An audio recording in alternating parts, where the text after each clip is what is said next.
Cinema വിശേഷങ്ങൾക്കും ഗോസിപ്പുകൾക്കും ദാസനും വിജയനും. ഈ channel ഇപ്പോൾ തന്നെ സബ്സ്ക്രൈബ് ചെയ്യുക. ദൃശ്യവിസ്മയങ്ങൾക്കും അപ്പുറം പ്രമേയത്തിൻ്റെ ആഴം തന്നെയാണ് പൃഥ്വിരാജ് ചിത്രം ടിയാൻ്റെ മാറ്റ് കൂട്ടുന്നത്. മുരളി ഗോപിയുടെ തിരക്കഥയിൽ GN കൃഷ്ണകുമാറാണ് ചിത്രം സംവിധാനം ചെയ്തിരിക്കുന്നത്.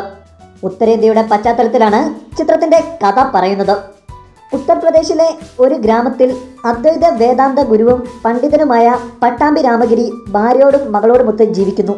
ആ ഗ്രാമത്തിലേക്ക് ആൾദൈവം രമാകാന്ത് മഹർഷിയുടെ നേതൃത്വത്തിലുള്ള മഹാശയ ആശ്രമം സ്ഥാപിക്കുവാനായി ഒരു സംഘം എത്തിച്ചേരുമ്പോൾ ഗ്രാമവാസികളുടെയും തങ്ങളുടെയും നിലനിൽപ്പിനായി പട്ടാമ്പി രാമഗിരി നടത്തുന്ന പോരാട്ടമാണ് ചിത്രത്തിൻ്റെ പ്രമേയം. പട്ടാമ്പി രാമഗിരിയായി ഇന്ദ്രജിത്ത് എത്തുമ്പോൾ അസ്ലാം മുഹമ്മദ് എന്ന കഥാപാത്രമായി പൃഥ്വിരാജും രമാകാന്ത് മഹർഷിയായി മുരളി ഗോപിയും വേഷമിടുന്നു. ശക്തമായ കഥയ്ക്കൊപ്പം മൂർച്ചയേറിയ സംഭാഷണങ്ങൾ കൂടിയായപ്പോൾ ടിയാൻ മറ്റൊരു തലത്തിലേക്ക് എത്തുന്നു.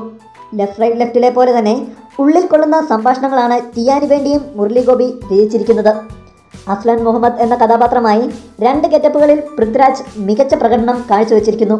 ഒരു ദൃശ്യവിരുന്ന് എന്നതിനും അപ്പുറം ഇന്നത്തെ സാമൂഹിക അവസ്ഥയിൽ ടിയാൻ്റെ പ്രമേയത്തിൻ്റെ പ്രാധാന്യമേറെയാണ്.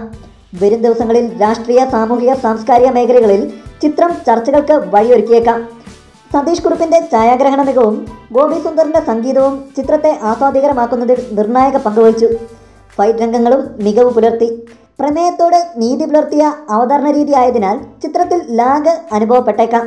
അല്ലെങ്കിൽ ആ ലാഗ് പ്രമേയം ആവശ്യപ്പെടുന്നത് തന്നെയാണ്. അതുകൊണ്ട് തന്നെ ടിയാൻ ചില പ്രേക്ഷകർക്ക് അസംതൃപ്തി നൽകിയേക്കാം. പക്ഷേ പ്രേക്ഷകനെ ആകാംക്ഷയോടുകൂടി പിടിച്ചിരുത്തുന്ന ഒരു മികച്ച ആക്ഷൻ ഡ്രാമ പ്രതീക്ഷിക്കുന്നവരെ ടിയാൻ ഒരിക്കലും നിരാശപ്പെടുത്തില്ല. തിയേറ്റർ എക്സ്പീരിയൻസ് ആസ്വാദനത്തിൽ നിർണായക പങ്കുവഹിക്കുന്ന ചിത്രം തിയേറ്ററിൽ നിന്ന് തന്നെ കാണാൻ ശ്രമിക്കുക. കൂടുതൽ സിനിമാ വിശേഷങ്ങൾക്കും വാർത്തകൾക്കും ദാസനും വിജയനും. ഈ ചാനൽ ഇപ്പോൾ തന്നെ സബ്സ്ക്രൈബ് ചെയ്യുക. വീഡിയോ ഇഷ്ടപ്പെട്ടെങ്കിൽ like, share, comment. Thank you.